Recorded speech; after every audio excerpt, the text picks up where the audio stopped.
Қайырлы күн достар, химия 7-ші сынып. Атомдар, молекулалар, заттар бөлімі бойынша жиынтық бағалау тапсырмаларын қарастырамыз. Оқу мақсаты: элементтерді металдар мен бейметалдарға жіктеу, протон, электрон, нейтрон және олардың атомдағы орналасу тәртібін, массасын, зарядын білу, изотоп түсінігін білу. Тапсырмаларға көшейік.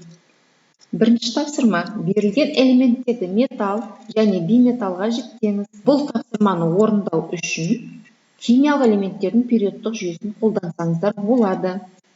Сіздер білетіндей, химиялық элементтердің периодтық жүйесінде бор мен астат арасындағы диагонал сызықтың сол жақ төменгі бұрышында металдар орналасқан, оң жақ жоғарғы бұрышында бейметалдар орналасқан. Мына жерден бірінші металдарды сызып шығайық. Калий металл, неон бізде бейметалл бор екеуі, литий металл, азот, аргон бейметалл, алюминий екі дайлы металлға жатады, фосфор, күкірт бізде бейметалл, және мынау ксенон болса керек, бейметалл. Сонда металлға бізде калий, литий, алюминий жатады екен, ал қалғандардың барлығы бейметалға жатады екен. Неон, бор, азот, аргон, фосфор, күкірт, ксенон бейметалдарға жатады. Келесі тапсырма. Сіздерге литий элементінің атом құрылысы берілген. Осы атом құрамындағы бөлшектерді анықтаңыз. Атом құрамындағы элементтер бөлшектерге протон, нейтрон, электрон жататынын білесіздер. Ядроның сыртында электрон болады, яғни сыртында көкпен көрсетілген бұл электрон.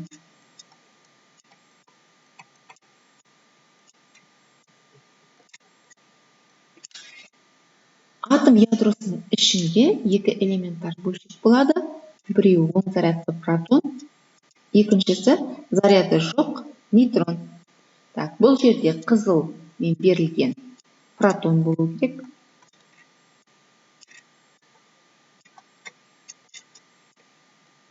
Ал сұр түспен берілгендер нейтрондар.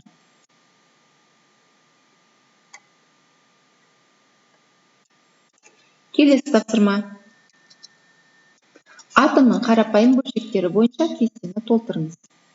Яғни берілген элементтердің атомдық массасын, протон, нейтрон сандарын химиялық элементтердің периодтық жүйесін қолдана отырып анықтаймыз. Көміртектің массасы 13 болатын изотопы берілген. Демек, оның атомдық массасы 13-ке тең. Көміртек периодтық жүйеде 6-шы нөмірде орналасқан. Сондықтан оның протон саны 6, ал нейтрон санын табу үшін біз оның массасынан реттік нөмірін азайтамыз. 13-тен 6 аламыз, 7 нейтроны бар. Оттектің периодтық жүйедегі орны 8, және бізге массасы 18 болады. Изотопы берілген. Реттік нөмірі 8,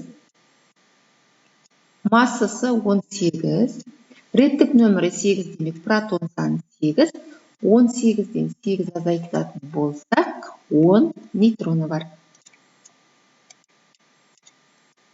Келесі. Хлордың массасы 37 болатын изотопы берілген. Периодтық жүйеде хлордың орны 17-ші. Берілген хлор изотопының массасы 37, реттік нөмір 17, демек протон саны 17. 37-ден 17-ні азайтсақ, 20 қалады. Демек, 20 нейтроны бар. Келесі тапсырма.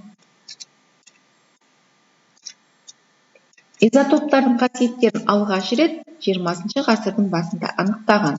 Изотоп терминіне анықтама беріңіз. Изотоп деп атом ядросындағы нейтрон сандары әртүрлі бір элементтің атомдарын айтамыз. Б тапсырмасы. Кез келген екі элементтің изотоптарына мысал келтіріңіз. Мысалы, табиғатта оттектің массасы 16 болатын изотопы бар. Массасы 18 болады изотопы бар. Осындай мысал келтіруге болады. Немесе хлордың массасы 35 болады изотопы бар. Массасы 37 болады изотопы бар. Осы тапсырмалардың барлығына дескриптор бойынша 10 балл беріледі. Назарларыңызға рахмет, сіздерге сәттілік тілеймін.